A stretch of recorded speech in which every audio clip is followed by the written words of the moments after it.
Hello and welcome to another Doctor's Assistant 1 video. Today I'm doing a review of Doctor Who Respond to All Calls, the second box set from the 9th Doctor Big Finish range. Yeah, I mean, I'm still just trying to get my head around that. That's insane to me that we're already halfway through the 4 box sets, and also that Eccleston is officially in audio, like this is really him. I'll go through the packaging and start off with the cardboard sleeve. I really like it. Before I forget, actually, before I fully get into this review, I just wanted to say that just the title alone for the second box set, Respond to All Calls, I really like. It's really simple but effective and very just Doctor Who-y, if that makes sense. And very sort of modern as well. I feel like a more modern sort of title, I guess. And yeah, I mean, I like the title of the box set. I prefer it to Ravages, if I'm being completely honest. And I also like the title. I prefer to Ravages. And yeah, it feels very of that era. Weirdly enough, I feel like it could have been just like an episode. Or an arc name, or an episode title in the Russell T Davies era. You've obviously got the man, the myth, the legend that is Christopher Eccleston right at the front, plastered right at the front there. You've got like this cool android looking thing, the TARDIS there. You've got all this sort of red predominantly, but then like the TARDIS blue emanating from like the Sonic and the TARDIS sort of area, which is really nice, really subtle but works well. You've got the guy from Fright Motif, and you've got one of the aliens from Planet at the end, and then on the spine you've got Doctor Who, or BBC Doctor Who, Respond to All Calls 2, Big Finish We Love Stories, and then you've got the synopsis for the whole box set, as well as the title of each of the 3 stories, as well as who wrote them and who directed this whole box set, and then that's it for the cardboard sleeve. So we'll put that aside, and we'll move on to the first episode, titled, if we could just zoom in a bit there, titled, actually, I might just move the CD in front, maybe. That would make more sense. You've got the first episode you've got is Girl Deconstructed by Louise Macmillan, I think that's her name. Sorry if I butchered that. Cover-wise, I'd say it's pretty simplistic, and it's kind of a bit weird that, like, I guess it makes sense that they got the other 2 things, or some other characters from the other 2 stories on the front cover of the box set, of the, like, cardboard sleeve, because to be honest, here you've only got, like, Marnie, and then the Doctor, and then some houses, and that, pardon me, and then that's about it, really, and that, so, there's not much they could have added from this cover onto the big box set cover. So yeah, you've got Doctor Who, you've got Respond to All Calls, Girl Deconstructed, Who It's By, Big Finish, We Love Stories. On the spine you've got 2.1, which basically means that it's the second box set and or series of 9th Doctor ones, but episode 1, and then you've got the runtime, which is an hour. All 3 stories are an hour. You've got the bio, and that of what the story's about, all the legal guff, the CD, and the reversible, or the normal cover, as well as the reversible one, which is the sort of 2005 one.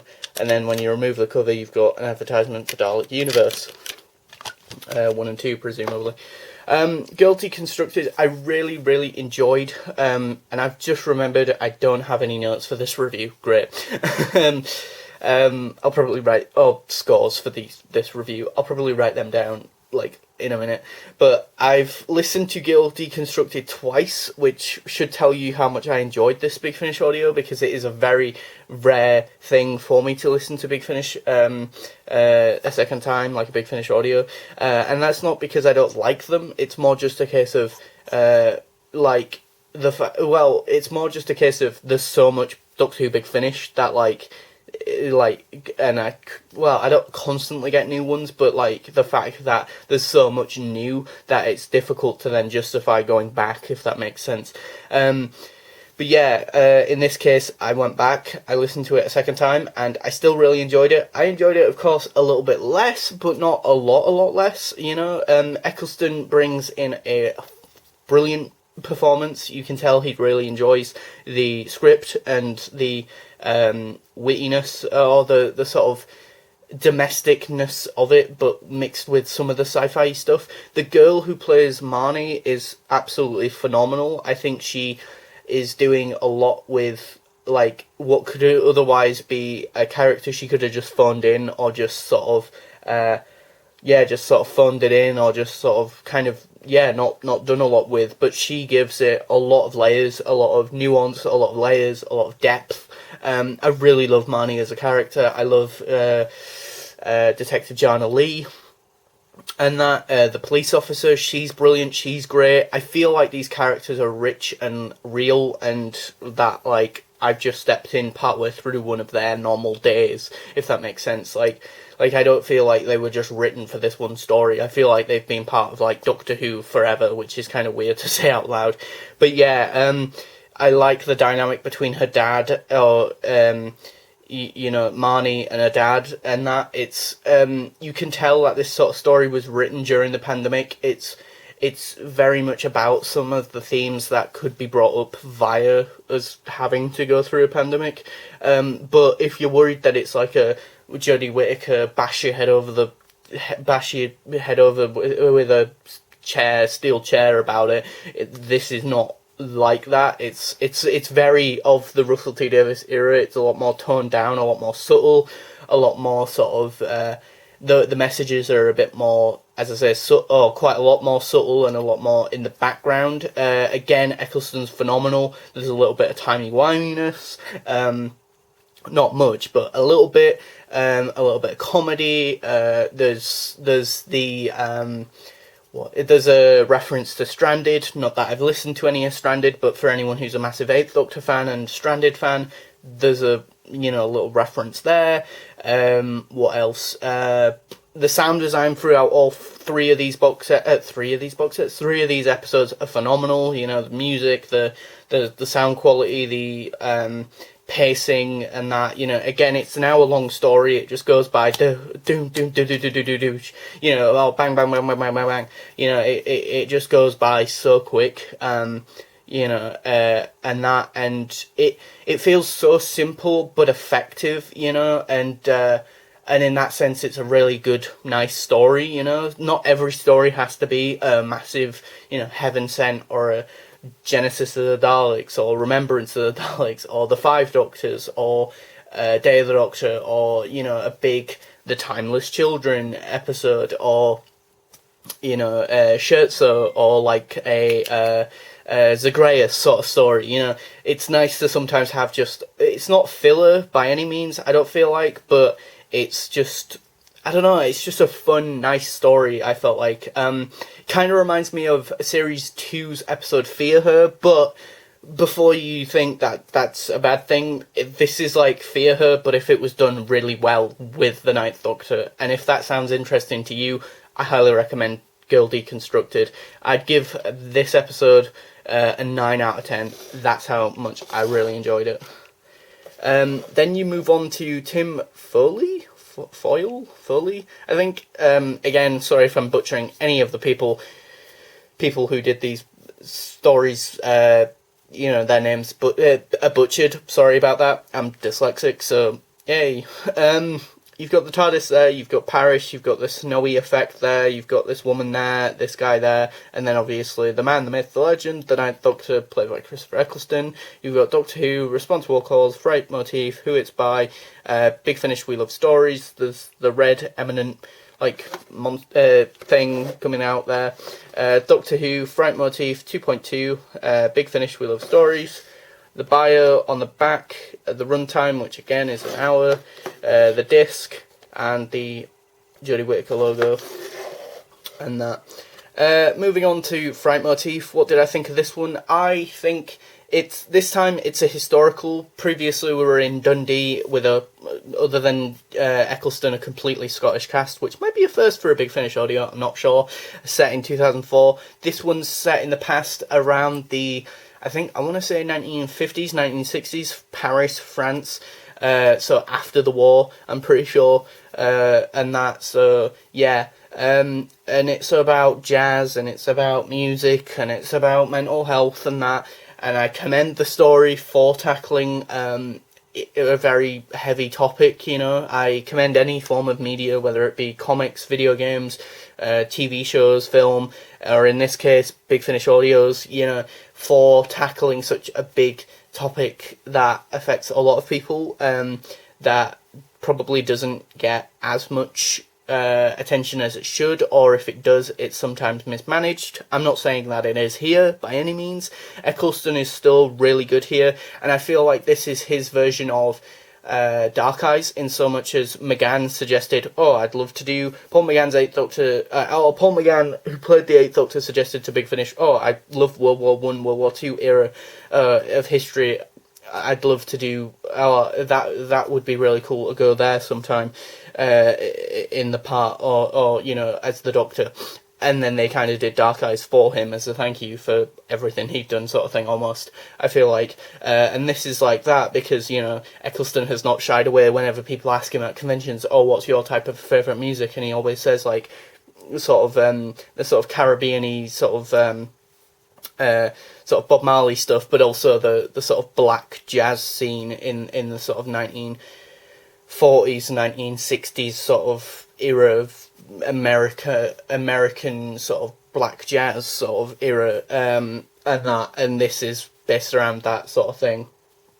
The monster is very sort of, kind of reminds me of Vincent and the Doctor with the monster, so sort of, I'll be honest, a little bit forgettable, a bit meh. There are some side characters, they're decent, they're not the best side characters I found. I'll be honest, I didn't gel with this story, and I hate saying that because the guy who did this episode in the behind the scenes sounds like the type of guy that I would love to just have a beer with, at a pub and just talk Doctor Who, because I think he's, if I'm not mistaken, like a little bit older than myself, because I'm 23, and I think, if I'm not mistaken, in the behind the scenes he says about being like born in the wilderness years, but still knowing what Doctor Who was when he was super duper young. And then when it came back in 2005, he was super ecstatic because, he had loads of other nerdy friends to talk about Doctor Who and that. So even if he knew lots more about it because he'd, listened to a Big Finish audio or watched a handful of Classic Who episodes way before any of the people at his school had. I think it's very commendable that it tackles such a heavy subject. It's interesting having musical sort of characters in this. It makes it a little bit more unique, I suppose. The setting is pretty cool, being around Paris and that, although we have had just that a while back in like Spyfall Part 2, I think, so, kind of reminded me of that, I suppose. I'll be honest, and I know this is probably a very controversial thing to say, but I'd rather watch, Can You Hear Me and Vincent and the Doctor, which I hate saying that, because I'll be honest, I prefer, obviously, Eccleston to Jodie Whittaker's Doctor, but I just found this story very meh. I tried to I tried to listen to it a second time, and either I was busy, or I just sort of got bored, or it's a lot more slower pace. I felt like it felt very sort of, just a bit dull, or just not as easy to visualise in certain aspects, and just, I hate being negative about Doctor Who stories, but overall, I'd give it a 7 out of 10, just sort of slightly above average. Hopefully, if I listen to it again a second time, Frank Motif will be, and I reappraise it, hopefully it'll be, like a 9, like Girl Deconstructed, or whatever, but again, at the moment, at the time of recording, I just don't feel like it hit the ground running. It was a bit of a miss for me, unfortunately. Moving on to the last and final story of the box set. I adore the cover. I think this is probably the best cover of the three stories. You've got this alien on this chair with the sort of suit and tie, the android robot thing, the bunny rabbit, the temple thing, and you've got Eccleston in the background, peering his head over. Planet of the End by Timothy X. Attack. Planet of the End felt very sort of funny, reminded me of Series 10, Episode 5, Series 10, Episode 5, Oxygen, by Jamie Matheson, and I mean that in a good way, because I adore that story. It feels very sort of like that story, but with quite a bit more sort of Douglas Adamsy humour. Like, don't get me wrong, it's not as humorous as obviously City of Death, but it's not as sort of serious about capitalism is bad and evil monsters like Oxygen. I mean, it is kind of like that, but it's also, as I say, it's got, you know, bunny rabbits, and it's got funny AI called Fred and that. And I like this story because it feels like the first story we've really had in the Ninth Doctor box sets and or series of Big Finish audios, that this story has really sort of pushed the Ninth Doctor and pinned him against the wall and kind of tried to, for lack of a better term, no pun intended, deconstruct him as a character, maybe, you know, and really sort of, you know, deconstruct him as a character and see what makes him tick as the Doctor. And I really like that. I think more stories need to do that with the Ninth Doctor, because he is such a unique incarnation of the Doctor. You know, he's not just the one who fought in the Time War, but he's also the one who eventually heals from it. Obviously, at this point in the timeline, he isn't healing from it, but you could do so much with this interpretation of the character. They haven't really mentioned the Time War much in these box sets so far, I'll be honest, and I wonder if that's because they're just saving it for the third, if not maybe even the fourth box set. Maybe there's some big twists there. I know the Cybermen are in the next story, so maybe there's a big thing with them, maybe. But in the meantime, Planet at the End felt, as I say, very sort of fun, energetic. Again, Eccleston's giving a phenomenal 10 out of 10 performance. He is phenomenal in all three stories. He's the sort of connecting tissue, really, because if you haven't noticed as well, you've got three separate stories that have no interconnected story arc. All three of them are separate. None of the characters sort of cross over into another episode other than the Doctor. So and this one's set in the future, so much like with Series 1, you've got one set in the present, then you've got history, and then you've got future, which I like that sort of simplistic format again for a box set, and for a series of Doctor Who episodes. You know, like with the new series, when it first started, it had Rose, then it had End of the World, which is a future one, and then it had Unquiet Dead. So they've swapped, you know, the historical and the future around, but still, the baddies are really cool. They are really bad. They are ominous sounding. They have such a looming presence. You know, the kind of baddies, much like sort of Sutekh, that, you know, don't have to exterminate a lot of people like a Dalek or shoot a lot of people like the Cybermen in Earthshock. They have more of a menacing, corporate, no pun intended, sort of approach to things, and that, and in a weird way that kind of makes them come across more dangerous and more threatening, you know, because they use almost their brains more so, even if they are very sort of logical in a sort of capitalist sort of way, which is also, you know, spoiler alert, their big downside or their big downfall. And yeah, I'd give, you know, Planet at the End a well-earned 8 out of 10. It's definitely my second favourite of this box set, and yeah. So yeah, I'd give that one an 8 out of 10. It's really good, really fun story as well. Nice twists and turns, and I love the dynamic between the Doctor and Fred as well. Definitely worth a second listen as well, because it's a bit more, it's probably the most sort of experimental this box set gets, and that as well, you know, with a few more sort of sci-fi, you know, sort of ideas, and a bit more out there ideas, I suppose. You know, the other two are a bit more, for lack of a better term, the Fright Motif and Girl Deconstructed felt more traditional RTD. That one felt more like a Moffat story in a Russell T Davies era sort of setting, if that makes sense. You know, but yeah, overall I really did enjoy Respond to All Calls. It's a must buy for any you know, Ninth Doctor fan and person who's really wanting more content from the Ninth Doctor and misses him. And misses Christopher Eccleston in the role. So yeah, thanks for watching. Please do comment, rate and subscribe to the channel.